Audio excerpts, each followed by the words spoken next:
Le manhwa commence par explorer la notion de classement, un mécanisme qui définit le statut d'un individu dans la vie.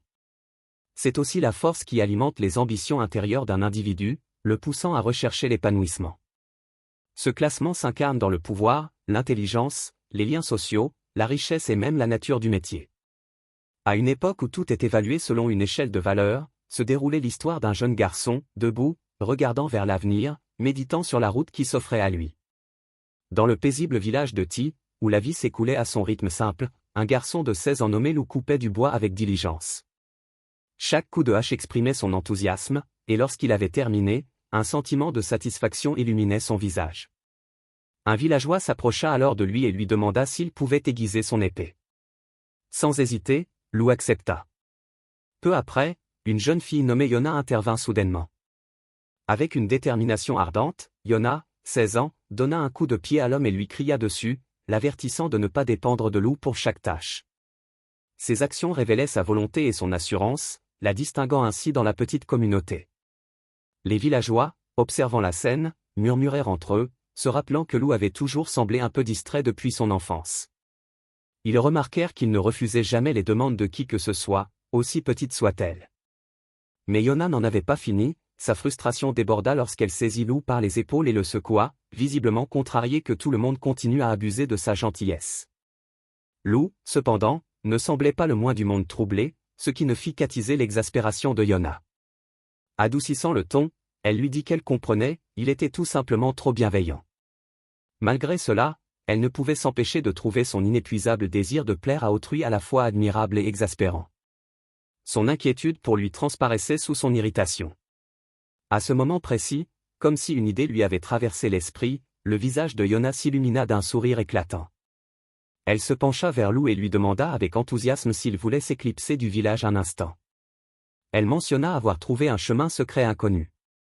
Mais avant qu'il puisse faire quoi que ce soit, la grand-mère de Yona apparut, une aînée sévère et redoutable qui s'y opposa aussitôt. Elle leur rappela les règles strictes et anciennes interdisant toute sortie. Yona la supplia, tentant de lui expliquer, mais la vieille femme était résolue. Elle attrapa le bras de sa petite fille et l'entraîna loin d'elle, affirmant fermement qu'elle ne le permettrait jamais. Un des hommes du village s'avança pour retenir Yona. Sa grand-mère, visiblement mécontente, ordonna de la surveiller de près pendant un moment, qualifiant ses actes d'imprudents.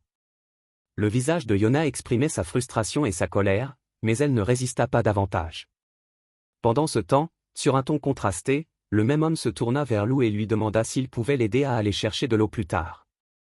Lou acquiesça calmement, acceptant sans hésitation. L'homme remarqua leur différence, bien qu'ils aient à peu près le même âge et soient les seuls de leur génération au village. Il encouragea ensuite Lou à faire une pause de temps en temps, suggérant qu'il devait avoir des choses à faire pour lui. Mais Lou déclina poliment, réaffirmant discrètement son désir de continuer à aider. Un souvenir lui revint en mémoire, comment les villageois l'avaient accueilli à bras ouverts après la perte de ses parents alors qu'il était encore jeune, devenant comme une véritable famille pour lui.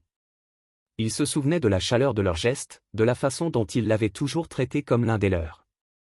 Maintenant plus que jamais, il réalisait tout ce qu'ils avaient fait pour qu'ils ne se sentent jamais seuls. Au fond de lui, il s'était promis de leur rendre cette gentillesse par une gratitude indéfectible. En souriant intérieurement, Lou ressentit un amour profond pour le village et tous ses habitants. Touché par la sincérité de Lou, l'homme lui proposa de l'accueillir et de vivre avec lui dès ce jour. Mais Lou déclina gentiment, expliquant qu'il occupait toujours la maison que ses parents avaient laissée derrière eux. Finalement, Lou se réaffirma que c'étaient les gens, leur attention et leur lien avec eux, qui avaient véritablement fait du village son foyer. Ailleurs sur la place du village, Yona était assise, enfermée dans une cage en bois, le regard rivé sur le monde extérieur. Elle appela sa grand-mère, exigeant sa libération, mais la vieille femme se contenta de soupirer de frustration, remarquant l'entêtement de Yona et souhaitant qu'elle soit plus calme, comme Lou. Alors que Yona cherchait à comprendre pourquoi sa grand-mère était si déterminée à les garder au village, l'aîné répondit froidement, insistant sur le fait qu'il n'était pas nécessaire de s'aventurer au dehors. Après tout, des marchands passaient de temps en temps, alors pourquoi prendre des risques inutiles? Mais Yona rétorqua, expliquant que ce n'était pas par nécessité, mais par son profond désir d'explorer le vaste monde. Elle se demandait pourquoi leur vie devait être si restreinte. D'un ton plus sérieux, sa grand-mère finit par lui donner une raison, quelqu'un, extérieur au village, leur en voulait profondément. Cette révélation surprit Yona, qui demanda rapidement de qui il s'agissait. Mais la vieille femme balaya la question, affirmant que les détails n'avaient aucune importance. Avec le temps, lui assura-t-elle, tout s'arrangerait. Pendant ce temps, Lou était au puits du village, puisant de l'eau avec une concentration silencieuse et une détermination inébranlable. Une fois terminé, il s'arrêta pour regarder autour de lui, s'assurant que tout était à sa place. C'est alors qu'un événement inattendu attira son attention. Se retournant légèrement, il trouva Yona accroupie derrière lui, un sourire enjoué au visage, lui faisant signe de se taire. Lou cligna des yeux de surprise, il ne s'attendait pas à la revoir libre. Mais Yona esquissa un sourire plus large, visiblement fier d'elle, et murmura qu'elle s'était déjà échappée à maintes reprises, ce n'était plus difficile. Elle lui fit signe de la suivre, les yeux brillants d'excitation. Lou, cependant, resta immobile, incertain, et ne répondit pas immédiatement.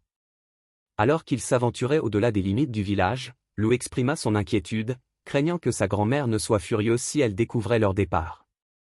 Mais Yona balaya la situation d'un revers de main avec un sourire confiant, lui assurant que tout irait bien, il ne serait pas parti longtemps.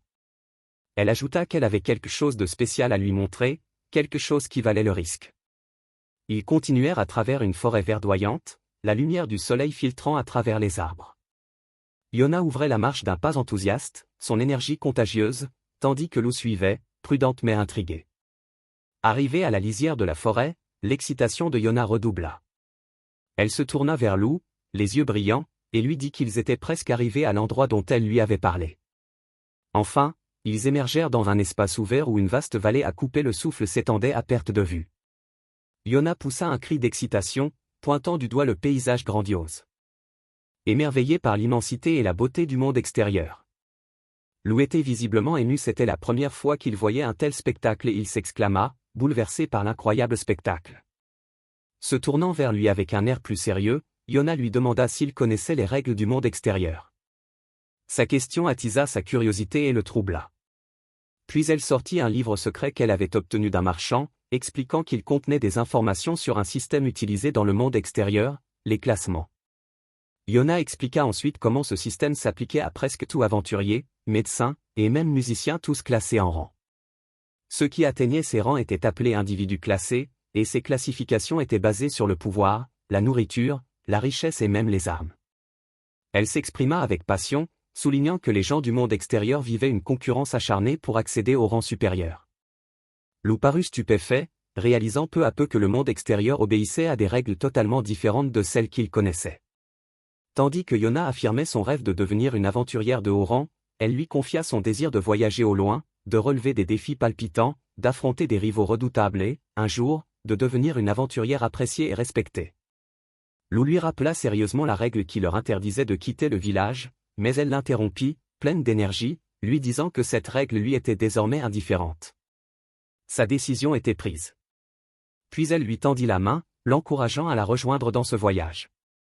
Avec un large sourire et un cri de joie, elle déclara qu'elle souhaitait qu'ils partent ensemble à l'aventure. À cet instant, un souvenir lointain refit surface dans l'esprit de Yona, un incident survenu à l'âge de 5 ans, lorsqu'elle avait été enlevée par un aigle géant. Ce souvenir stupéfia Lou lui aussi, le remplissant d'inquiétude et d'incrédulité. Tandis que Yona continuait à se remémorer ce moment périlleux de son enfance, lorsqu'à accent grave seulement 5 ans elle avait été attaquée par un oiseau gigantesque, elle se souvint du courage avec lequel Lou l'avait sauvée, affrontant la créature avec une soudaine et mystérieuse poussée de force.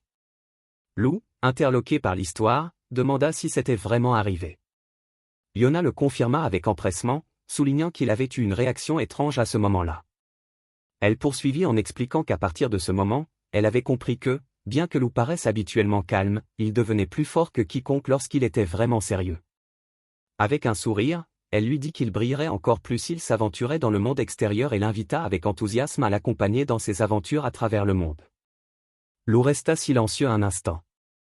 Puis, doucement, il lui dit que malgré tout, il aimait son village et ne pouvait se résoudre à le quitter. Yona était furieuse de sa décision. Frustrée, elle commença à le frapper, criant ses objections à ce qu'elle considérait comme son entêtement, déclarant qu'elle partirait seule. Elle se détourna, hurlant de colère et de déception, affirmant qu'elle s'en fichait désormais et qu'elle continuerait son chemin sans se retourner. Lou, toujours assis, lui cria de faire attention au retour. Tandis qu'il réfléchissait, une nouvelle pensée lui traversa l'esprit, une idée qu'il n'avait pas envisagée auparavant. Yona pourrait bien quitter le village pour de bon, seul. Il contempla le vaste horizon, ses paroles sur le système de classement du monde extérieur résonnant dans son esprit. Le temps passa, perdu dans ses pensées, et le soleil couchant commença à colorer le ciel de teintes chaudes.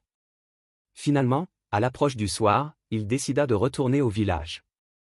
Sur le chemin du retour, quelque chose d'étrange dans le ciel attira son attention. Il se retourna, perplexe, et fut stupéfait d'apercevoir un objet massif planant au-dessus de lui, menaçant et d'apparence inconnue. De cet objet jaillit un faisceau de lumière et d'énergie intense, si puissant qu'il déstabilisa Lou. Il tenta de comprendre ce qui se passait, mais l'objet mystérieux disparut soudain à une vitesse vertigineuse. Submergé par la peur et l'anxiété, il retourna aussitôt en courant, prêt à tout pour aller voir Yona, sa grand-mère et les autres villageois. Tout en courant, il tenta de se convaincre que tout irait bien, que le village et ses habitants étaient sains et saufs. Mais arrivé à l'endroit où le village aurait dû se trouver, la terreur le saisit. Il avait disparu. À sa place, il n'y avait plus qu'un immense cratère. Il resta figé, abasourdi, fixant avec horreur le vide où se trouvait autrefois le village. Les mots lui échappèrent, et il se mit à marmonner, effrayé et incrédule, essayant de comprendre ce qui s'était passé. Puis, pris de panique, il courut en criant les noms de Yona, de sa grand-mère et de tous ceux qui étaient encore en vie. Mais aucune voix ne répondit à ses cris.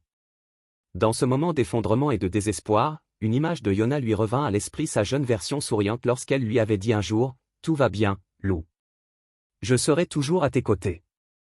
Tu n'es jamais seul. » Lou était submergé par des souvenirs douloureux, se remémorant les paroles des villageois qui lui avaient dit un jour qu'il n'était pas seul. Depuis ce jour, ils étaient devenus sa famille. Il hurlait de douleur et de chagrin, agenouillé devant la dévastation qui s'était abattue sur son village, l'air choqué et incrédule. Amèrement, il se demandait pourquoi une telle chose était arrivée à son village et à ses habitants. Lou pleurait, s'accusant avec un profond regret de n'avoir rien fait d'autre que regarder et d'être arrivé trop tard pour agir. Se relevant péniblement, il contempla l'horrible scène jusqu'à ce qu'une autre personne apparaisse à l'endroit même où il ne restait plus que des terres arides. Soudain, cet inconnu s'approcha de lui, se plaça à ses côtés et le regarda en silence. Il demanda d'un ton calme si Lou était l'un des survivants du village de Toit. Lou répondit d'une voix basse et triste, « Oui. » L'homme exprima sa compassion pour Lou et la douleur qu'il endurait. Puis il l'informa que l'île apparue avait maintenant disparu, laissant Lou surpris, s'interrogeant sur la véritable nature de la chose mystérieuse apparue et disparue quelques instants plus tôt. Lou éclata de colère et de larmes, s'enquérant du sort de ses villageois et de ce qui leur était arrivé. L'homme répondit d'un ton sérieux et ferme, lui disant qu'il devait abandonner complètement l'idée du village. Puis il lui tendit un petit morceau de papier avec un endroit écrit dessus, un endroit où il devait aller s'il voulait vivre en sécurité. Lou, furieux, empoigna violemment l'homme et exigea une réponse claire. Mais l'homme lui cria dessus, que le village avait complètement disparu et que ce monde n'était pas un endroit où un garçon comme lui pouvait s'immiscer dans ses affaires. Puis, avec gravité, il dit à Lou qu'il devait oublier tout ce qui s'était passé, car c'était la seule option qui lui restait. Il se dit aussi qu'il ne devait pas approfondir la question, de peur d'être la prochaine victime. Mais Lou, au fond de lui-même, refusait de céder à l'idée de capituler. L'écho des paroles de Yona, « Lou, tu es plus fort que quiconque quand tu prends les choses au sérieux », lui revint en mémoire. À cet instant, il sentit une étrange force l'envahir. Avec colère et détermination, il décida de ne jamais oublier ce qui s'était passé, jurant d'aller sur cette île et de ramener tous les villageois, coûte que coûte. Les pensées de Lou revinrent à ses souvenirs d'enfance, lorsqu'il avait perdu ses parents dans un glissement de terrain alors qu'il était très jeune. Il se souvint amèrement des moments qu'il avait vécus après cette tragédie, lorsqu'il s'était retrouvé seul. Mais le village et ses habitants l'avaient accueilli et pris soin de lui comme s'il était un membre de leur propre famille, et il ne s'était jamais senti seul grâce à eux. Lou se remémora Yona, se souvenant qu'elle était toujours à ses côtés, portant des bouquets de fleurs et lui souriant avec une innocence radieuse. Les souvenirs des villageois avec qui il avait vécu lui revinrent à l'esprit, ils formaient un groupe de personnes bienveillantes, toujours prêtes à aider quelqu'un dans la douleur ou le besoin. Dans un moment décisif, Lou fut convaincu qu'il lui était impossible d'oublier ces gens. L'énergie mystérieuse, le prana, jaillit de lui avec une force immense. La détermination se lisait sur son visage tandis qu'il déclarait intérieurement qu'il irait sur cette île, quel qu'en soit le prix, et qu'il ramènerait tous ceux qu'il avait perdus dans son village. L'homme mystérieux que Lou avait rencontré fut stupéfait par l'immense énergie qui émanait de lui et s'interrogea, sous le choc, sur l'immense quantité de prana dont il était témoin. D'étranges visions apparurent à l'homme lorsqu'il remarqua que l'espace autour de Lou commençait à se déformer et à se transformer sous l'effet de la puissance qui l'entourait. À cet instant, Lou se souvint de la définition du prana qu'il avait lue un jour dans un livre, c'est l'énergie mentale possédée par tous les êtres vivants. Il se rappela également que, d'après ses lectures, chacun possède cette énergie, mais que seules quelques personnes ont la capacité de l'utiliser consciemment. Parmi les plus doués, ils sont capables de la manier intentionnellement et avec puissance. Normalement, le prana est invisible et incolore, mais ceux qui possèdent un prana puissant peuvent le rendre visible et extrêmement clair. Lou se souvint également que certaines races possédaient un prana unique et différent. Il se souvint de l'image de ses concitoyens et se demanda si le village ne possédait pas un prana particulier qui aurait pu en faire une cible de destruction. L'étranger remarqua silencieusement avec inquiétude que Lou était l'un des survivants d'un lieu appelé Babel et qu'il avait l'intention de le protéger. Mais maintenant, il voyait que Lou possédait la capacité de se libérer rapidement sans son aide. Pourtant, l'homme se confia à lui-même avec regret, affirmant que Lou ignorait totalement la dangerosité de sa situation, ni les raisons qui le poussaient à le protéger. À cet instant, l'homme enfonça violemment son épée dans le sol devant lui, affirmant silencieusement sa ferme décision et sa volonté d'affronter le danger. Il se tourna vers Lou et lui dit que s'il voulait vraiment se rendre sur cette île, il devait prendre l'épée et prouver sa force. L'homme ajouta sérieusement que s'il voyait suffisamment de potentiel en Lou, il se chargerait personnellement de son entraînement. Il dégaina son épée, rougeoyante, et défia Lou de l'attaquer avec acharnement, comme s'il avait l'intention de le tuer. Une confrontation féroce s'engagea entre les deux hommes. Lou, prêt à affronter l'homme, enveloppé d'une aura de prana rouge, se tenait prêt dans sa puissante énergie verte. Déterminé à en découdre, Lou chargea l'homme d'une attaque puissante, alimentée par son prana unique. Durant le combat, l'homme remarqua que Lou manipulait mal l'épée, mais que la force et la pression de ses attaques étaient stupéfiantes et extraordinaires. Malgré son manque d'habileté à l'épée, la pression qu'il exerçait sur lui était écrasante et inattendue. Au moment où leurs épées se heurtèrent, les deux hommes échangèrent des regards acérés, reflétant leur sérieux et leur force respectifs. Lors de cette confrontation, une immense vague de prana déferla autour de Lou, stupéfiant l'homme et augmentant son émerveillement. À cet instant, l'homme réalisa que Lou était vraiment exceptionnel et remarqua intérieurement, émerveillé, que ce garçon était bien réel. Lou s'élança avec encore plus de force, son visage exprimant une détermination et une colère intense, continuant à appuyer de toutes ses forces. Après la confrontation, l'homme s'assit calmement auprès de Lou et lui expliqua que l'île à cause de laquelle le village avait disparu s'appelait l'île Céleste. L'homme expliqua que cette île flottait habituellement au-dessus de l'océan, mais qu'en de rares occasions elle apparaissait soudainement, détruisant tout autour d'elle. Il poursuivit en exprimant ses regrets et sa tristesse d'avoir tenté à maintes reprises d'arrêter l'île, sans y parvenir à nouveau. L'homme conclut sa conversation avec Lou en lui racontant qu'il existe une théorie selon laquelle les humains entourés par la lumière de cette étrange île sont transportés directement sur l'île Céleste. Lou commença à se demander ce qui se passerait s'il touchait l'étrange lumière dont l'homme avait parlé. L'homme répondit calmement, expliquant que ce n'était qu'une théorie et que même s'il survivait, personne ne savait ce qui pourrait lui arriver par la suite. Lou demanda ce qu'il devait faire dans cette situation, et l'homme lui répondit qu'il existait un moyen direct et clair d'atteindre son objectif. L'homme expliqua que le moyen le plus simple était de figurer parmi les 10 premiers du classement des aventuriers. D'un air sérieux et profond, il expliqua à Lou qu'il devait figurer parmi les 10 premiers pour atteindre l'île. Lou s'enquit de la nature de ce classement des aventuriers. L'homme lui expliqua que les aventuriers sont des professionnels dont la mission principale est d'explorer et de développer des terres et des régions inconnues. Il poursuivit en précisant que les aventuriers constituent le groupe le plus important parmi les différentes classifications, et que ceux qui occupent les 10 premières places sont considérés comme des monstres en termes de force. L'homme expliqua à Lou que s'il parvenait à atteindre le top 10 des aventuriers, il pourrait se rendre sur l'île Céleste. Il ajouta, sur un ton d'avertissement, que depuis sa création, l'île occupe la première place du classement des zones dangereuses, et que les aventuriers qui s'y rendent en reviennent rarement vivants. Après cette explication, il demanda à Lou s'il souhaitait toujours y aller, et Lou répondit avec une détermination inébranlable qu'il le ferait. L'homme le regarda longuement, méditant sur sa réponse déterminée. Après un moment de silence, l'homme dit à Lou qu'il ne l'entraînerait que pendant 1 an, à compter de ce moment, mais insista sur le fait qu'il ne lui apprendrait que le maniement de l'épée. Il proposa ensuite à Lou de l'utiliser comme simple première étape durant cette année d'entraînement, après quoi il devrait compter sur lui-même pour atteindre le sommet du classement des aventuriers. L'homme se présenta sous le nom d'Adol, le chevalier numéro 1 et le plus fort des humains. Adol demanda son nom au garçon, qui répondit simplement « Lou ». Puis Adal serra la main de Lou et lui dit sérieusement qu'il ne le ménagerait jamais à l'entraînement. Il sourit en annonçant à Lou qu'il était le premier à le frapper aussi fort du premier coup. Lou regarda Adi d'un air déterminé, prêt à affronter l'avenir.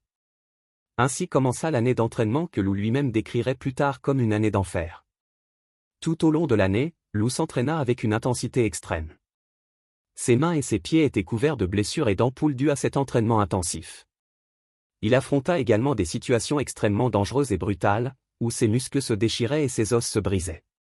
La douleur et les épreuves auxquelles Lou était confronté devinrent si fréquentes que son sang coulait constamment de son corps à cause de la rigueur de l'entraînement.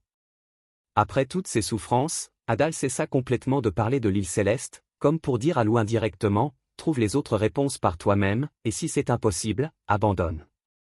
Lou continua de se battre et d'endurer ses épreuves, convaincu au plus profond de lui-même que ses villageois étaient toujours en vie. Cette foi était la seule chose qui le maintenait en vie. De nombreuses questions continuaient de le hanter, il s'interrogeait constamment sur la raison de la disparition de son village et sur la véritable nature de la mystérieuse île céleste. Lou persévéra, son épée à la main, convaincu qu'il gravirait les échelons des aventuriers jusqu'à découvrir toute la vérité. Avec une détermination farouche, Lou se réaffirma qu'il atteindrait le sommet du classement des aventuriers pour découvrir la vérité derrière tout ce qui s'était passé. Une année entière s'était écoulée depuis le début de l'entraînement, et Lou se tenait aux côtés de son professeur, Adal, tandis qu'il contemplait la magnifique vue depuis le sommet de la colline. Adal lui demanda, le regard fixé vers l'horizon, s'il était prêt pour le prochain voyage. Lou répondit avec assurance et calme qu'il était prêt depuis longtemps. Lou regarda droit devant lui avec un profond calme, se souvenant des paroles de Yona lorsqu'elle lui avait annoncé son désir de devenir une aventurière de haut rang et l'avait invitée à la rejoindre dans l'aventure dont elle avait toujours rêvé. Il se souvenait aussi du moment où Yona, qui avait toujours rêvé du monde extérieur, avait disparu. Comprenant qu'il était désormais celui qui allait entreprendre le voyage tant désiré, Lou prit la décision intérieure de porter le rêve de Yona et de le réaliser à sa place. À cet instant, Adal l'appela, lui annonçant qu'il était temps de commencer leur voyage, l'invitant à avancer. Lou répondit calmement et avec assurance, l'assurant qu'il était prêt à partir. Après une année d'entraînement exténuant, il était clair que Lou avait beaucoup changé. Il avait maintenant 17 ans et était beaucoup plus grand grâce à sa croissance. Lou était désormais prêt à entamer son périple vers l'île céleste, disciple du chevalier le plus puissant que l'humanité ait jamais connu. Son voyage commença au royaume de Baltier, plus précisément depuis son village de Toit, en direction de la capitale royale, Trakista. Dans cette capitale, se trouvait une institution appelée le Bureau de reconnaissance, qui gérait et mettait à jour le classement des aventuriers.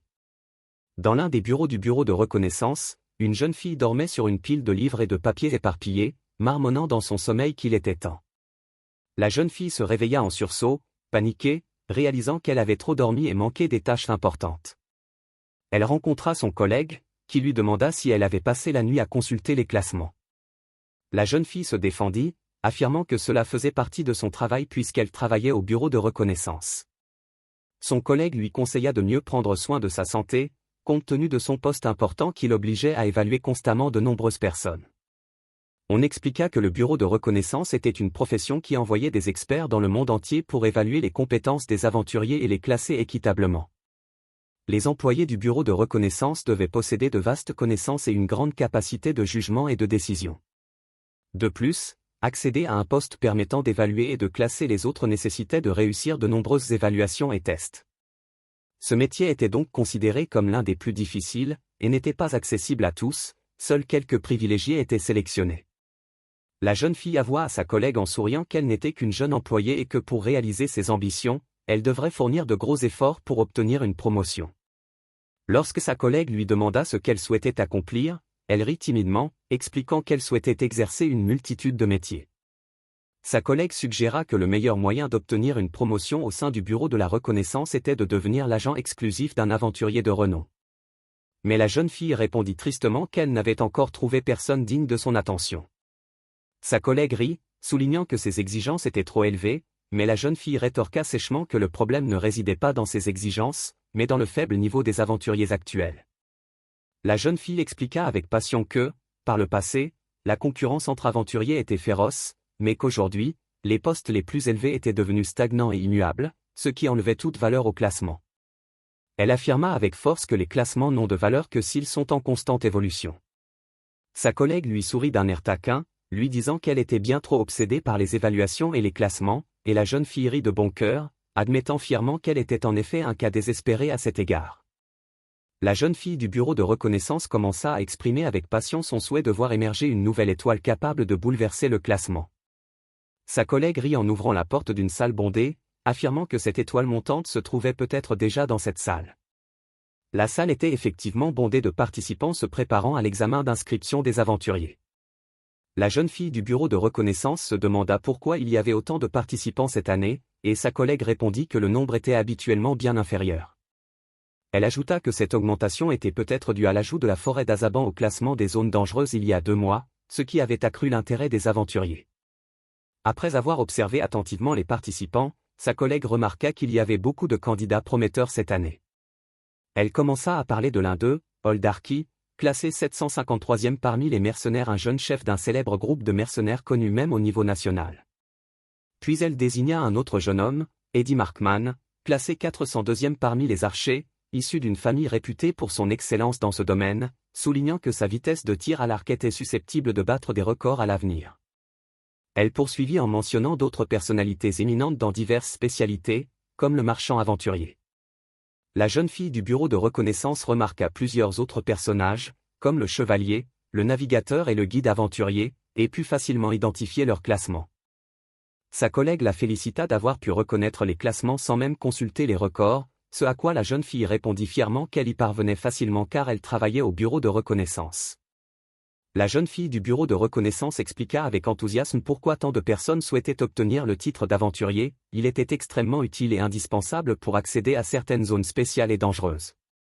Au cours de leur conversation, une autre collègue l'interrompit, lui demandant d'attendre un peu, car les procédures d'inscription commençaient. Lou entra pour s'inscrire et fut chaleureusement accueilli par la réceptionniste, qui lui expliqua qu'il avait été dirigé vers le bureau pour s'inscrire au classement. La réceptionniste lui expliqua le système d'inscription, précisant qu'il était géré par le bureau de reconnaissance et que les classements pouvaient être mis à jour n'importe où en présence d'un représentant du bureau, tandis que la première inscription devait se faire au bureau même. Lou annonça à la réceptionniste qu'il souhaitait s'inscrire comme aventurier. Elle sourit, lui expliqua que son timing était parfait car l'examen allait commencer et lui proposa de participer immédiatement. Lou accepta, remplit le formulaire d'inscription et fut informé par la réceptionniste que les frais d'examen s'élevaient à 3000 DEL. Lou termina ses démarches d'inscription. La réceptionniste le remercia, lui demanda d'attendre dans une salle voisine et lui donna son numéro d'examen, le 53.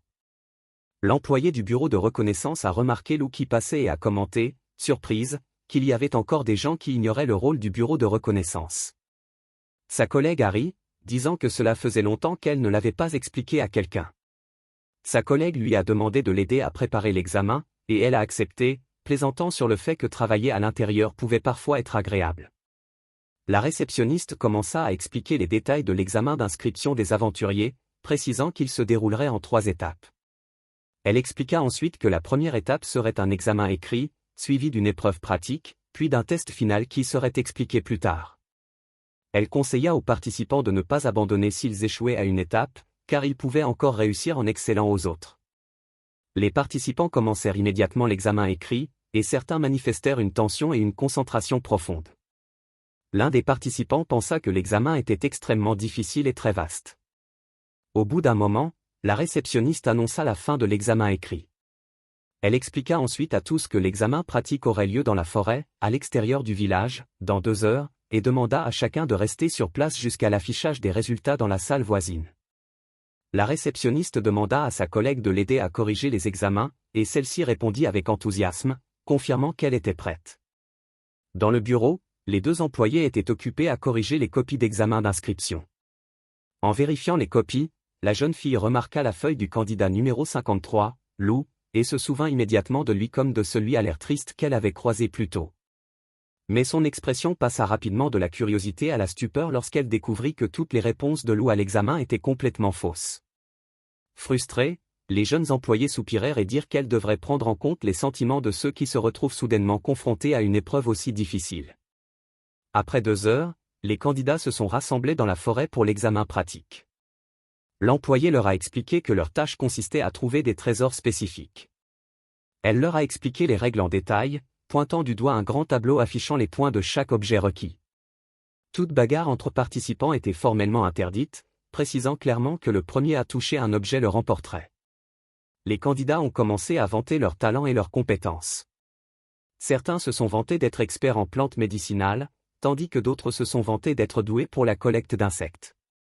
L'employé a lancé l'examen pratique et les participants se sont précipités dans la forêt. L'employé a poussé un soupir de soulagement une fois tout le monde parti, affirmant qu'elle pouvait enfin se détendre un moment. Elle a demandé à sa collègue combien elle espérait réussir cette fois-ci, et celle-ci a répondu qu'environ la moitié d'entre eux pourraient réussir. Tandis que les participants se déplaçaient avec adresse et légèreté dans la forêt, l'employé demanda à sa collègue s'il y avait des individus notables cette fois-ci, mais elle répondit tristement qu'elle n'avait encore remarqué personne de spécial. À ce moment-là, Hall Darcy apparut, le premier à atteindre le point de rendez-vous, et lui demanda s'il était le premier à terminer la tâche. Hall Darcy présenta un précieux minerai royal, ce qui lui valut 120 points à l'examen. L'employé lui demanda s'il était sûr de vouloir terminer l'examen maintenant, et il répondit avec indifférence qu'il réussirait de toute façon. Elle tenta d'expliquer qu'accumuler plus de points pourrait lui permettre d'obtenir un meilleur classement lors de l'inscription, mais il ne semblait pas intéressé, prétextant que son métier principal était celui de mercenaire et que le classement d'aventurier ne l'intéressait pas beaucoup. Pendant ce temps, Eddie Markman arriva rapidement, portant une plume d'oiseau rare valant 180 points. Surpris que quelqu'un soit arrivé avant lui, Hall Darcy se moqua d'Eddie pour s'être vanté d'une plume d'oiseau, mais Eddie répondit avec assurance, expliquant que la plume appartenait à un oiseau capable de voler silencieusement à 500 km/h. Les deux hommes échangèrent des défis virulents tandis que l'employé riait et commentait que le système de classement était une source de fierté, et sa collègue confirma que cela faisait partie de la force des participants. Soudain, tout le monde fut attiré par des pas qui approchaient. La foule fut stupéfaite de voir Lou émerger de la forêt, traînant derrière lui le corps d'un ours massif. Lou s'approcha et leur dit froidement qu'il ne savait pas comment extraire la vésicule biliaire de l'ours rouge, il apporta donc le corps entier et se demanda s'il pouvait le lui remettre de cette façon. L'employé balbutia un peu et lui répondit que c'était acceptable, malgré son étrangeté. Lou obtint 300 points, et tout le monde fut stupéfait de sa capacité à tuer un ours rouge tout seul. La jeune fille lui demanda, surprise, comment il avait pu identifier un animal aussi rare malgré son échec à l'examen écrit, et il répondit simplement que ces ours apparaissaient fréquemment près de son village. La jeune fille fut perplexe face à l'attitude de Lou, et un autre participant demanda à voix haute à son ami s'il avait vraiment assisté au combat et comment Lou avait réussi à amener l'ours ainsi. Il était extrêmement nerveux et dit avoir vu ce qui se passait sous ses yeux, mais il fit rapidement marche arrière, insistant sur le fait qu'il ne pouvait pas dire qu'il l'avait vu clairement, car tout s'était passé beaucoup trop vite. Il se souvint du moment où Lou dégaina son épée à une vitesse incroyable pour faire face à l'ours rouge géant qui l'attaqua soudainement. En une fraction de seconde, Lou parvint à vaincre l'ours rouge d'un seul coup, laissant tout le monde sous le choc. Pendant ce temps, l'employé du bureau de reconnaissance observait Lou avec un regard pensif et silencieux rempli d'étonnement. 1 heure plus tard, les participants se rassemblaient dans une zone d'entraînement souterraine pour la dernière étape de l'examen. L'employé responsable commença à expliquer aux aventuriers les précautions à prendre, précisant que le plus grand danger ne venait pas seulement des monstres, mais aussi des humains. Elle poursuivit en expliquant que la mission de l'aventurier était d'explorer de nouvelles terres, souvent dangereuses et inexplorées. Elle ajouta que de tels voyages exposaient les aventuriers aux dangers des pirates et des bandits, et que la force était donc essentielle pour affronter ces menaces. Elle annonça donc que l'examen final serait un combat d'entraînement entre les participants. Elle les assura que ce test visait uniquement à évaluer leurs capacités individuelles et qu'il n'y avait aucune raison de s'inquiéter de la victoire ou de la défaite. Pendant ce temps, l'un des participants corpulents s'approcha d'Hall Darcy et le provoqua en combat. L'homme se moqua d'Hall, lui disant qu'il n'avait apporté qu'une pierre lors du précédent examen pratique, et railla toute la hiérarchie des mercenaires. Furieux, l'homme imposant attaqua Hall avec une force incroyable, affirmant qu'il ne laisserait pas son statut être insulté. Mais Hall le renversa facilement d'un seul coup, laissant tout le monde stupéfait. Hall s'excusa immédiatement auprès de l'employé pour son emportement, qui lui répondit que ce n'était pas grave, le participant vaincu étant déjà éliminé. Les autres participants commentèrent avec étonnement la force de Hall, déclarant que quiconque tentait de défier un troisième était un imbécile. L'employé commença à se demander qui serait l'adversaire.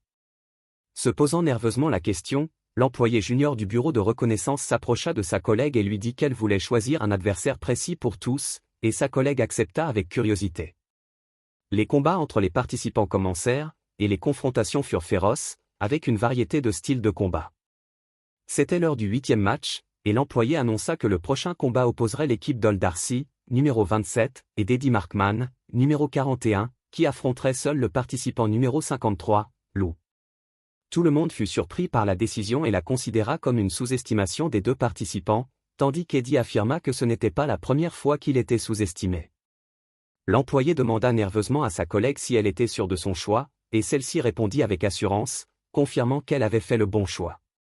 Les yeux de l'employé du bureau de reconnaissance des jeunes étaient remplis d'une excitation intense, se disant que si ses yeux ne l'avaient pas trompé, Lou n'était pas une participante ordinaire, mais un monstre dans tous les sens du terme.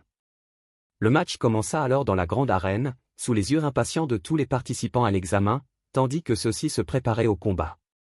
De l'autre côté, Lou se tenait fermement et avec assurance, faisant face à ses deux adversaires sans la moindre crainte ni hésitation.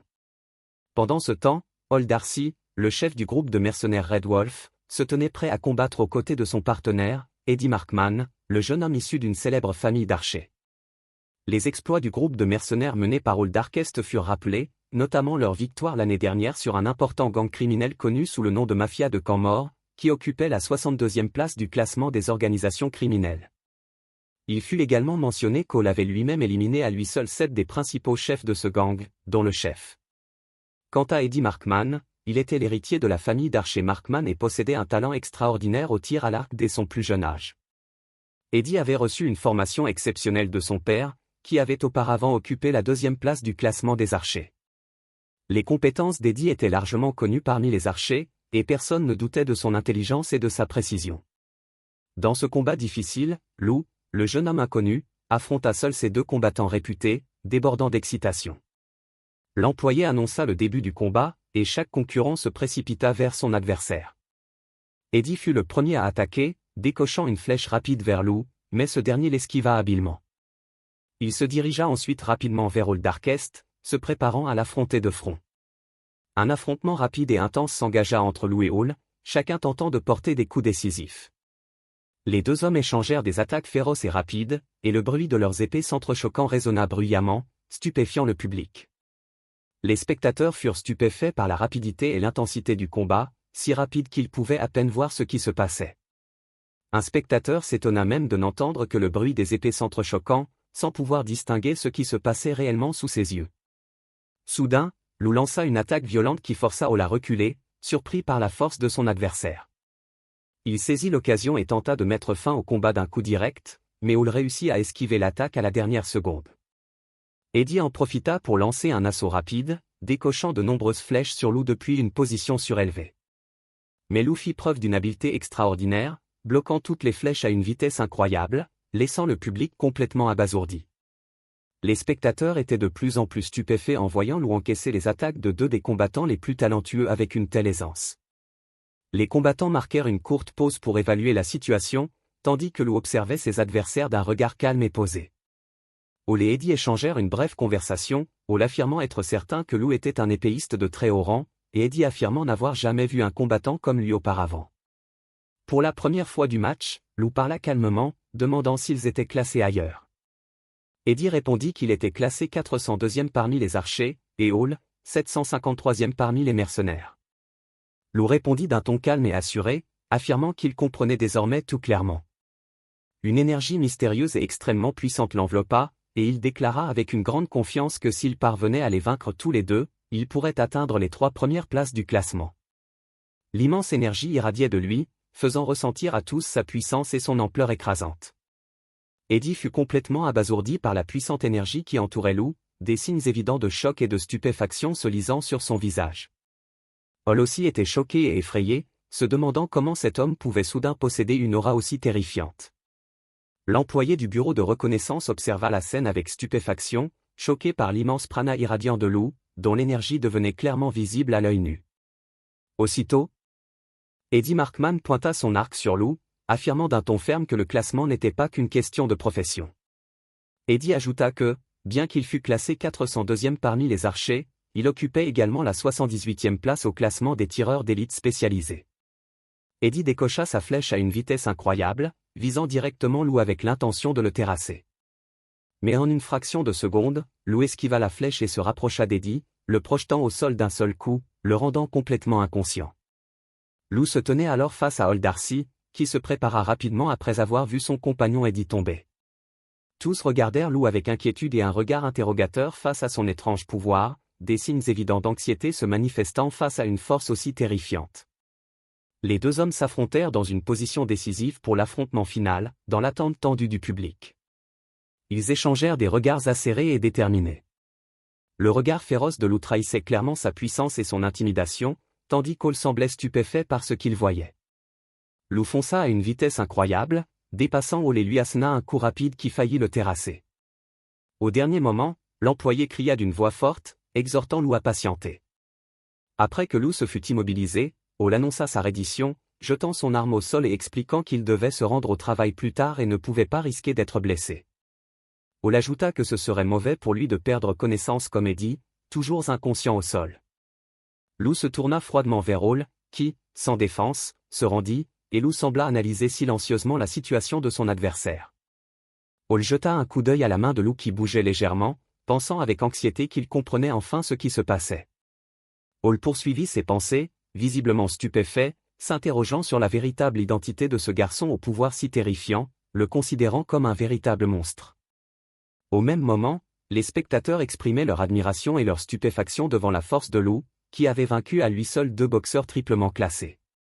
L'employé du bureau de reconnaissance annonça d'une voix claire et forte la fin du combat et déclara vainqueur, le combattant numéro 53, Lou. Soudain, l'employé subalterne du bureau de reconnaissance s'enfuit précipitamment, ignorant l'appel de sa collègue, qui se demandait où elle se précipitait. Elle atteignit rapidement une salle remplie d'équipements et d'ordinateurs de pointe et se mit à consulter avec empressement la base de données exclusive du bureau de reconnaissance. L'employé a finalement trouvé les données de Lou, qui indiquaient son nom complet, Lou Tolly, âgé de 17 ans, mais sans aucune inscription préalable ni expérience professionnelle. Profondément surprise qu'une personne dotée de compétences aussi exceptionnelles n'ait aucune connaissance préalable du bureau de reconnaissance, elle en a conclu qu'il devait venir d'une région très reculée. Elle a également confirmé qu'il n'avait aucun casier judiciaire ni affiliation à des groupes particuliers, ce qui n'a fait qu'accroître son étonnement et son enthousiasme. Un large sourire et une joie immense ont éclairé le visage de la jeune employée lorsqu'elle a réalisé qu'elle avait découvert un véritable trésor. Elle s'est exclamée avec enthousiasme, « Où est donc passé ce talent caché pendant tout ce temps ?» Elle sortit précipitamment de la pièce, se précipitant vers Lou, criant haut et fort, « Lou Tolly !» Finalement, l'employé junior entra dans la zone où se tenait Lou, déclarant clairement et avec enthousiasme qu'elle lui demandait de faire d'elle son agent exclusif au bureau de reconnaissance. Lorsque la jeune employée du bureau de reconnaissance arriva sur les lieux, appelant Lou à grands cris pour qu'il fasse d'elle son agent exclusif, elle fut surprise de trouver une foule nombreuse autour de lui, chacun lui adressant la même requête. La jeune employée fut stupéfaite par la scène, profondément frustrée d'être arrivée un peu trop tard, les autres ayant déjà fait leurs offres à Lou avant elle.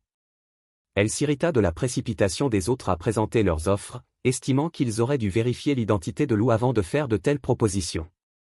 De l'autre côté, Lou, l'air un peu perplexe, demanda innocemment ce que signifiait avoir un agent exclusif.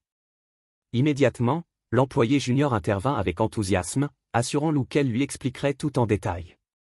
Elle commença une explication détaillée, précisant qu'un agent exclusif est une personne spécialement chargée de superviser et de mettre à jour régulièrement le classement de la personne qu'elle représente.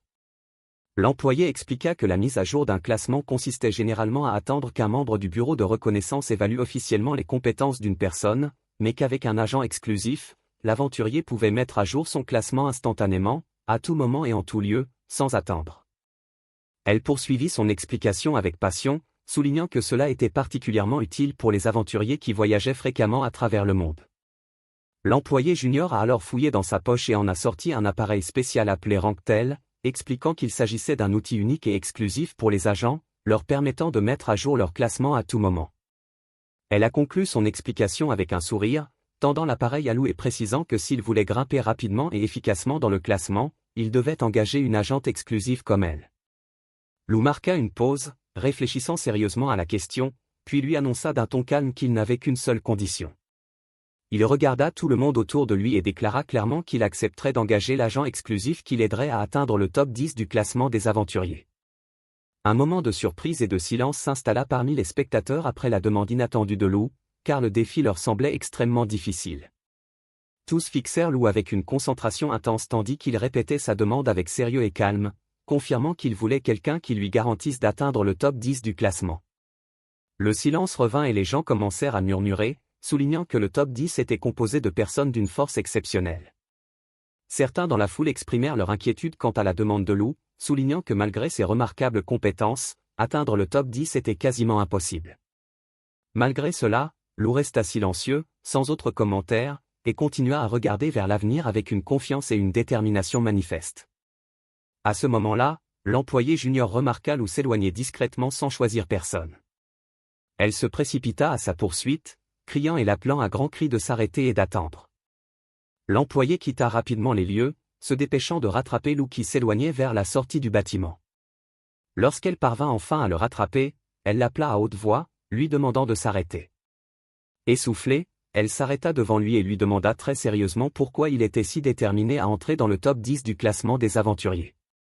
Lou répondit calmement et clairement que cela ne la regardait pas et que cela le concernait exclusivement. Mais l'employé subalterne insista, affirmant avec une grande confiance et une détermination manifeste qu'elle en ferait son affaire et qu'elle ferait tout son possible pour l'aider, quelle qu'en soit la raison. Elle se tourna vers Lou, déclarant avec enthousiasme et détermination manifeste qu'elle serait son agent exclusif et qu'elle le mènerait dans le top 10 du classement des aventuriers. Mais Lou répondit calmement qu'il ne voulait pas mettre un enfant en danger, ce qui surprit l'employé. Celle-ci répondit avec colère et incrédulité, lui demandant s'il la traitait vraiment d'enfant. L'employé poursuivit son discours avec émotion, précisant qu'avant d'être une enfant, elle était agente certifiée au bureau de la reconnaissance. Elle souligna également que Lou lui-même n'était qu'un enfant. Lou lui répondit avec fermeté et détermination, expliquant que même si elle n'était pas une enfant, il n'avait aucune intention d'embaucher qui que ce soit. Il continua à parler doucement, le regard fixé sur l'horizon, affirmant qu'il ne voulait pas impliquer les autres dans ses activités. Mais l'employé ne baissa pas les bras, répondant avec encore plus d'assurance, insistant sur le fait qu'elle devait faire quelque chose, coûte que coûte. Elle poursuivit avec encore plus de passion, expliquant à Lou qu'elle avait une bonne raison de risquer sa vie et que c'était précisément pour cela qu'elle souhaitait travailler avec lui et former une alliance. Ils se tenaient face à face en silence, dominant la ville, et Lou l'écoutait attentivement. La jeune employée révéla sa principale motivation, annonçant avec assurance et courage qu'elle avait un but et une mission à accomplir quoi qu'il arrive. À cet instant, Lou se souvint de son propre objectif et de la promesse qu'il avait faite un an plus tôt. Après avoir entendu cela, Lou répondit très doucement, la regardant droit dans les yeux, affirmant que lui aussi avait quelque chose à faire, quel qu'en soit le prix. Les deux hommes se tenaient face à face, tandis que la ville baignait d'un soleil doré. L'employé tendit la main à Lou avec empressement, lui promettant avec assurance qu'elle ferait de lui l'un des personnages les plus haut placés, et l'appela par erreur, Immédiat. Lou la corrigea calmement et fermement, lui disant que son vrai nom était Lutoli. Finalement, ils se serrèrent la main, avec le coucher de soleil en arrière-plan, marquant le début officiel de leur alliance. La scène se déroula dans une maison louée par l'employé junior. Celle-ci accueillit chaleureusement Lou, lui demandant avec enthousiasme s'il aimait l'endroit. L'employé expliqua avec enthousiasme qu'elle ne louait l'appartement que pour quelques jours et proposa à Lou de l'utiliser comme base temporaire. Lou la remercia poliment pour ses efforts, la décrivant comme très compétente, mais elle répondit avec un embarras évident, affirmant que ce n'était pas si important. Puis Lou exprima son hésitation à accepter ses services de manière permanente, suggérant plutôt une période d'essai d'1 semaine, ce qui la mit un peu en colère et la surprit. Immédiat répondit avec force et passion, l'assurant qu'elle prouverait sa pleine compétence en 1 semaine seulement, imitant même sa façon de parler avec moquerie. Lou sourit discrètement et se contenta de dire qu'il l'espérait, ce qui agaça l'employé, qui lui ordonna de se taire comme si cela ne le concernait pas. Média réfléchit un instant, puis fit remarquer avec sarcasme que malgré sa grande force et son combat acharné, Lou semblait étrangement distrait et indifférent au quotidien. Lou répondit qu'il entendait souvent ce commentaire. Soudain, les résultats de l'examen apparurent et l'employé sortit avec enthousiasme l'appareil Ranktel, annonçant à Lou que ses résultats étaient connus. Le résultat final révéla que le classement initial de Lou en tant qu'aventurier était le 27 281, ce qui réjouit Media, qui lui assura que c'était une excellente position de départ.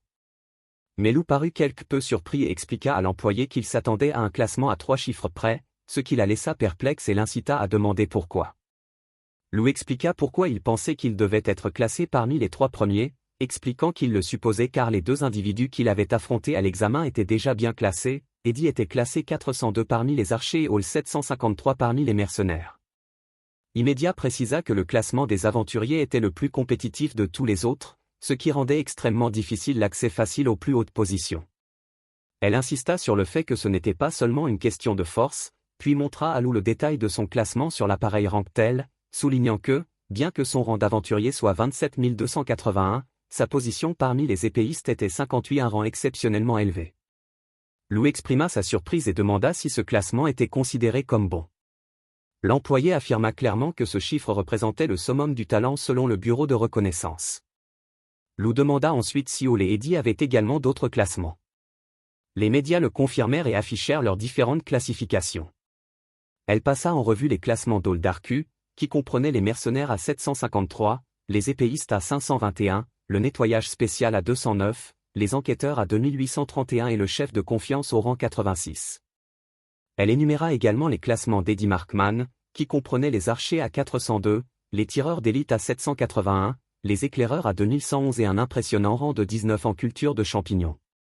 Les médias expliquèrent qu'il était possible d'avoir plusieurs classements, mais ajoutèrent que cela augmentait la charge de travail et les responsabilités, et se demandèrent si Lou avait l'intention de s'inscrire à d'autres classements.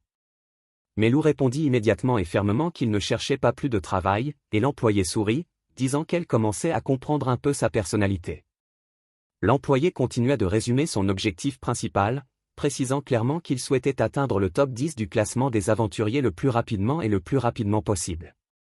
Puis, avec enthousiasme, elle pointa le doigt vers le haut, disant qu'elle soupçonnait que son objectif ultime était d'atteindre l'île céleste. Lou continua de l'écouter en silence et avec sérieux, sans rien nier. Il lui demanda avec surprise comment elle savait cela, et elle expliqua que ce privilège d'accès à l'île n'était accordé qu'à ceux qui atteignaient le top 10 du classement. Les médias lui ont alors demandé s'il pouvait lui expliquer pourquoi il souhaitait se rendre sur l'île après la période d'essai. Lou a calmement accepté sa demande.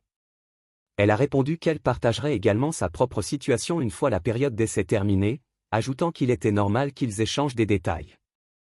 Bien qu'elle ait précisé que sa situation était un peu compliquée et difficile à expliquer à quelqu'un qui découvre le monde des classements, une expression sérieuse et mystérieuse s'est dessinée sur son visage lorsqu'elle a dit à voix basse que ce qu'elle recherchait était l'obscurité des classements, laissant entendre qu'il s'agissait d'une sorte de secret ou d'un grand danger. Lorsque Lou lui demanda ce qu'elle venait de dire, elle balaya rapidement la question d'un sourire, affirmant que ce n'était rien d'important. Elle changea aussitôt de sujet et lui demanda d'où lui venait son immense force. Notamment son impressionnante maîtrise de l'épée. Lou répondit simplement qu'il était devenu le disciple d'un chevalier nommé Adal un an auparavant, ce qui la fit hurler de surprise en entendant ce nom. Incrédule, elle le saisit et lui demanda s'il parlait d'Adal, le chevalier numéro 1, considéré comme le plus fort de l'humanité. Lou répondit nonchalamment qu'Adal avait mentionné quelque chose de ce genre. L'employé, stupéfait par le calme de Lou, expliqua la célébrité d'Adal, précisant qu'il n'avait jamais entraîné personne auparavant et que des rumeurs circulaient selon lesquelles il prévoyait de choisir un successeur parmi les jeunes chevaliers. Immédiat était encore bouleversé par le fait que Lou soit devenu le successeur d'Adolphe et tremblait en annonçant que les autres chevaliers s'évanouiraient s'il l'apprenait. Lou demanda alors calmement et simplement si Adal était vraiment si incroyable, et l'employé répondit avec enthousiasme, affirmant qu'il était le chevalier numéro 1 et le plus fort du monde. Mais Lou fit remarquer nonchalamment qu'il avait réussi à frapper Adal avec son épée, ce qui fit hurler l'employé d'incrédulité, affirmant que c'était impossible. Elle le fixa, stupéfaite, se demandant à voix haute comment il avait pu être élevé pour devenir un être aussi étrange, capable de dire n'importe quoi. Finalement, elle prit son appareil et examina à nouveau les données de Lou, confirmant qu'il s'agissait d'un nom complètement nouveau dans la base de données, et elle se remit à y réfléchir sérieusement. La scène commençait avec Lou se souvenant d'une vieille conversation avec Adal, où il lui avait demandé la signification d'un titre ou d'un nom de famille. Il réalisa alors que ce concept lui était inconnu.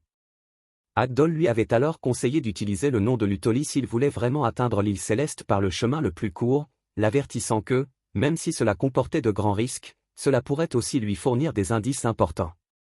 Lou réfléchit un instant et lui dit qu'il comprenait et qu'il utiliserait ce nom. La scène revint au présent, l'employé demandait curieusement à Lou si Tolly n'était qu'un pseudonyme. Mais Lou répondit fermement, confirmant qu'il ne s'agissait pas d'un faux nom.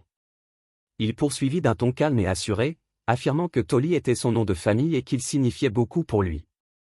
Un sourire chaleureux apparut sur le visage d'Andia tandis qu'elle le remerciait pour cette précision. Elle suggéra ensuite de faire une pause et annonça à Lou que sa journée d'agent était terminée. Immédiat commença à retirer son chapeau, prétextant qu'elle se sentirait plus détendue une fois qu'il l'aurait enlevé. Lou fut surpris en la voyant et dit, stupéfait, qu'il ne s'y attendait pas. Puis, visiblement troublé, il demanda maladroitement si c'était vraiment une fille, ce qu'il n'avait pas réalisé jusqu'à présent. L'employé s'écria avec colère et un profond embarras, lui demandant s'il venait juste de le découvrir. Ce à quoi Lou répondit calmement, « Désolé ».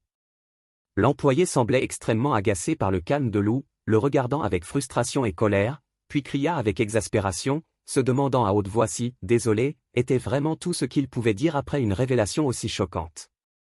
Le lendemain matin commença par une scène paisible de la ville et de ses rues animées. Les médias étaient assis dans la pièce, lisant le journal, l'air calme et concentré. Lou apparut, descendant de l'étage, et l'employé le salua d'un sourire, lui disant qu'il s'était réveillé tôt. Lou murmura qu'il allait juste chercher de l'eau. En s'approchant et en la voyant distinctement, il hésita un instant et dit doucement que ce n'était rien d'important. Ils échangèrent aimablement leurs salutations matinales, puis Amelia suggéra qu'ils aillent prendre le petit déjeuner ensemble. Elle remit son chapeau, prévenant que la route serait longue, mais qu'aujourd'hui marquait la première étape de leur long périple. Elle parla avec beaucoup d'enthousiasme, déclarant qu'il était temps d'organiser une réunion stratégique pour discuter de la façon dont Lou pourrait intégrer le top 10 du classement des aventuriers. La scène se déroula dans un modeste restaurant de la ville, où Media expliqua à Lou que le principal moyen d'élever le rang d'un aventurier était de réaliser des exploits d'exploration ou de développement dans de nouvelles contrées. Elle précisa que ces missions pouvaient être volontaires, mais lui conseilla de commencer par accomplir des missions officielles. Lou accepta et l'écouta attentivement pendant son petit déjeuner, tandis qu'elle lui expliquait que beaucoup avaient besoin de la force des aventuriers pour rassembler des ressources ou enquêter sur divers sujets. Elle ajouta en souriant, en sortant l'appareil Ranktel, qu'avec elle, il pourrait facilement accéder à ces missions grâce à cet appareil. Lou fit remarquer que c'était effectivement un outil utile, et l'employé sourit, lui disant qu'il pouvait l'utiliser librement s'il acceptait de la nommer son agent exclusif. Lou répondit qu'il y réfléchirait pendant qu'ils continuaient à manger ensemble. Lou demanda avec intérêt s'il existait des missions qui pourraient rapidement améliorer son classement. Elle répondit qu'il lui suffisait de choisir des missions de difficulté élevée, car elles avaient le plus grand impact sur le classement. Lou décida immédiatement de choisir la mission la plus difficile de la liste, une tâche impliquant la récupération d'un trésor caché dans le temple submergé de Tukarma, une zone dangereuse classée 7e sur la liste des zones dangereuses. Mais Media protesta vivement contre son choix, insistant sur le fait que la mission lui était impossible à ce stade. Elle exprima sa profonde inquiétude quant à la difficulté réelle de la tâche. Malgré ses vives protestations, Lou maintint sa décision et lui dit qu'il ne connaîtrait ses limites qu'en essayant. Il justifia sa décision en affirmant que Sky Island était l'endroit le plus dangereux et qu'il n'était donc plus possible de faire demi-tour. Amelia ressentit une pression intense et se dit qu'il était incroyablement têtu et qu'elle devait trouver un moyen de le convaincre, quoi qu'il arrive. À ce moment-là, une nouvelle personne apparut soudain et s'adressa à eux avec curiosité, leur demandant s'ils avaient des difficultés. Media le regarda, visiblement choqué, l'appelant Loud, tandis qu'il la saluait d'un sourire, expliquant qu'il ne s'était pas vu depuis longtemps. Lou demanda à l'employé qui était cet homme, et elle le présenta rapidement, disant qu'il s'appelait Loud Bloward. Media expliqua que Loud était un individu très puissant, classé 11e parmi les aventuriers. Visiblement surpris, Lou se souvint immédiatement des paroles d'Adal selon lesquelles les aventuriers de haut rang étaient tous des monstres de force. Lou sentit que la personne qui se tenait devant lui, Loud, était bel et bien l'un de ces monstres dont Adal avait parlé. Il se dit alors que si Loud était classé 11e, il n'était qu'à un pas de se qualifier pour l'île des dieux. À cet instant, Media sourit avec enthousiasme et dit à Loud que son timing était parfait, lui demandant soudain une faveur. Puis elle a crié avec enthousiasme à Lou, lui demandant d'affronter Loud et de le vaincre. La scène se déplaça dans une arène de duel où Loud se tenait près devant Lou, s'excusant de l'avoir fait attendre. Loud lui expliqua qu'il ne s'attendait pas à être défié en duel et qu'il avait donc emprunté une arme, soulignant sa légèreté et son efficacité. Lou se présenta avec sérieux et formalité, précisant qu'il s'appelait Lutuli. Loud sourit et fit remarquer qu'il n'était pas nécessaire de tenir un discours formel entre aventuriers, il pouvait parler avec désinvolture et aisance. Il ajouta qu'il connaissait bien l'employé, car elle avait déjà mis à jour son classement et loué ses compétences exceptionnelles en tant qu'agent. Il expliqua que, la demande émanant d'une employée aussi consciencieuse, il était prêt à l'aider du mieux qu'il pouvait. Loud se prépara pour le combat et dit à Lou que Media lui avait littéralement demandé de donner une leçon à ce débutant têtu, ajoutant avec un sourire qu'elle semblait se soucier beaucoup de lui. Face à face se trouvait Lutuli, classé 27 281, et Loud Bloward, classé 11e. Dans un face-à-face sérieux et décisif, ils se préparaient pour leur duel. L'employé, Amedia, commença le match avec enthousiasme, levant la main et criant fort pour annoncer le début du combat. Les deux hommes se chargèrent l'un l'autre à toute vitesse, et leurs armes s'entrechoquèrent violemment, générant une rafale d'étincelles et de vagues d'énergie. Lou se déplaça avec une vitesse incroyable, portant un coup puissant avec son épée désormais chargée d'énergie prana, une frappe dévastatrice qui stupéfia Loud. Ce dernier fut profondément surpris d'observer les capacités de Lou. Il analysa mentalement comment Lou canalisait l'énergie prana dans son épée et son bouclier lors de ses attaques et remarqua également qu'il utilisait cette énergie pour améliorer ses mouvements à un niveau extraordinaire. Il continua à observer la technique d'épée de Lou et pensa un instant qu'elle lui semblait familière, mais il rejeta rapidement l'idée, insistant sur le fait qu'il ne pouvait pas s'agir du style d'épée secret du grand chevalier, un style qui n'était transmis qu'à un seul individu par génération. Tandis que Loud était perdu dans ses pensées, Lou saisit l'occasion et s'avança, déclarant fermement que ce n'était pas le moment de réfléchir pendant le combat. Ils s'affrontèrent à nouveau avec une force incroyable, et Loud semblait plus détendu cette fois, commentant calmement tandis que Lou continuait de le presser.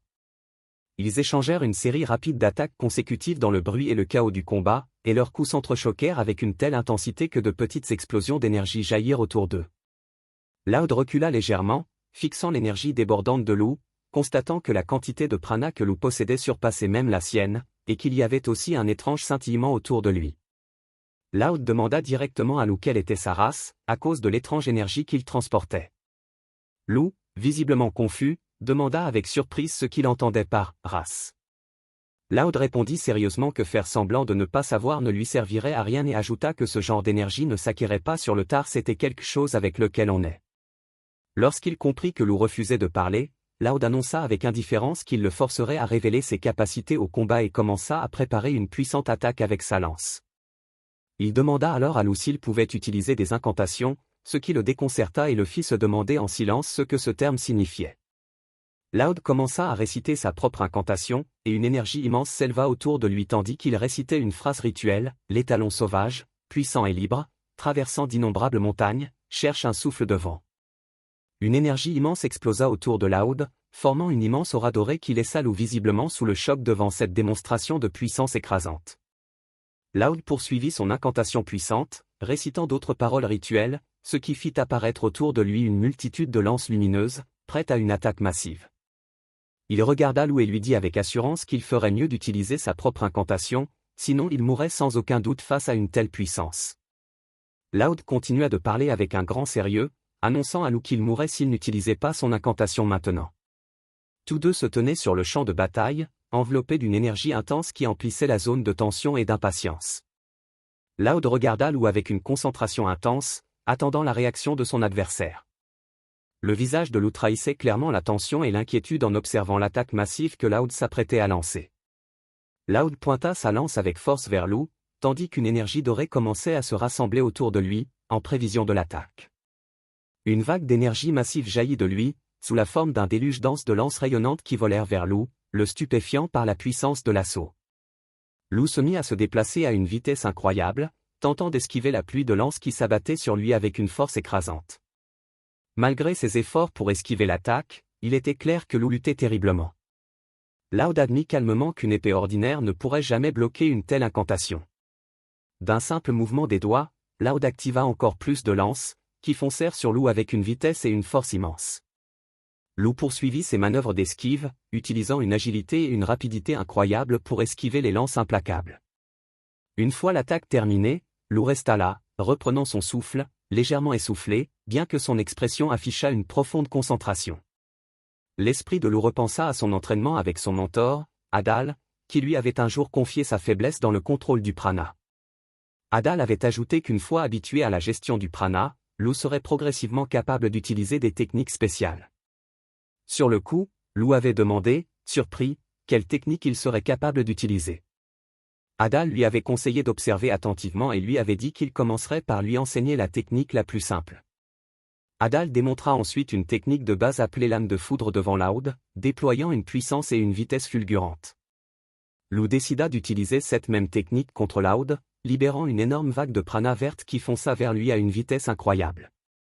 Loud fut complètement stupéfait par la vitesse et la puissance de la technique qu'il avait déclenchée et peina à la bloquer. Malgré les efforts de Loud pour se défendre, Lou continua d'avancer avec une force considérable, l'attaquant à bout portant. À ce moment-là, Loud lança une autre incantation extrêmement puissante, invoquant un nombre impressionnant de lances rayonnantes autour de lui. Cela provoqua un nouvel affrontement intense entre les deux, leurs techniques énergétiques se heurtant dans une puissante explosion. Loud fut stupéfait par la frappe fulgurante de Lou, presque invisible à l'œil nu. Malgré sa rapidité, Loud se reprit rapidement et comprit la gravité de la situation. Il lança une contre-attaque fulgurante, utilisant sa lance dans un mouvement habile visant Lou, qui fut surpris par l'incroyable vitesse de réaction et la force de Loud. L'assaut puissant et rapide de Lou se poursuivit jusqu'à une collision violente qui envoya Lou s'écraser au sol. Malgré la chute de Lou, Loud commenta avec admiration la performance du jeune combattant, affirmant que sa force était digne de reconnaissance. Cependant, Loud ajouta fermement, d'un geste des doigts, que malgré ses efforts, le mur devant lui était encore bien trop haut. Il lança alors son attaque suivante, encerclant toute la zone de lance d'énergie dorée, piégeant Lou de toutes parts. Lou resta figé sous le choc, incapable de bouger, le visage empli de stupeur et d'anticipation. À cet instant, Loud lui lança un regard perçant, lui conseillant de ne jamais sous-estimer le rang d'aventurier. Sans hésiter, Loud lança les lances d'or vers Lou, qui ne put rien faire pour contrer l'attaque dévastatrice. Une légère irritation apparut sur le visage de Lou, comme s'il n'était pas pleinement satisfait d'être contraint à une telle situation. L'attaque déclencha une puissante explosion qui fit s'effondrer le sol de l'arène, projetant débris et poussière dans tous les sens. Une fois l'assaut terminé, Lou fut aperçu inconscient au milieu d'un grand cratère, visiblement submergé par la force de l'attaque. Loud baissa les yeux vers son adversaire, toujours immobile au sol. L'écran de l'arène annonçait clairement le vainqueur, Loud Bloword, classé 11e parmi les aventuriers. Une fois le match terminé, Andia sourit et demanda à Loud s'il était satisfait. Loud esquissa un léger sourire et répondit par l'affirmative, avant de le remercier pour son aide. Elle poursuivit en disant que Lou comprenait mieux la réalité de la situation. Cependant, Loud répondit calmement qu'elle était plutôt douée pour déformer les mots. Loud la regarda alors pensivement et lui demanda si elle croyait vraiment que Lou aurait pu le vaincre. Media répondit calmement qu'elle avait simplement cru que c'était possible. Loud en déduisit que sa conviction venait du fait que Lou était un élève du grand chevalier Adal. Elle répondit qu'elle ne s'attendait pas à ce qu'il le remarque. Loud confirma avoir deviné l'identité de Lou dès qu'il eut vu son mouvement d'épée ultra rapide, une technique appartenant au style d'épée secret connu sous le nom de style de la lame des saints. Il commença à parler à voix haute, s'interrogeant sur la situation, soulignant que le style de la lame des saints était considéré comme le plus puissant de tous et se transmettait généralement de génération en génération uniquement parmi les chevaliers. Loud ajouta avec inquiétude que le fait que Lou possède cette technique alors qu'il était classé comme aventurier plutôt que comme chevalier pourrait être considéré comme une insulte à la classe des chevaliers, comme si quelque chose de sacré avait été volé à leur profession. Les médias crièrent soudain avec inquiétude qu'elle devait désormais empêcher Lou de rencontrer des chevaliers. Loud acquiesça, affirmant que cela pourrait mettre la vie de Lou en danger. Il suggéra que la situation serait plus simple s'il choisissait de s'inscrire comme chevalier, ce qui éviterait bien des problèmes. Immédiat parut profondément inquiète, réfléchissant visiblement sans faire de commentaires directs.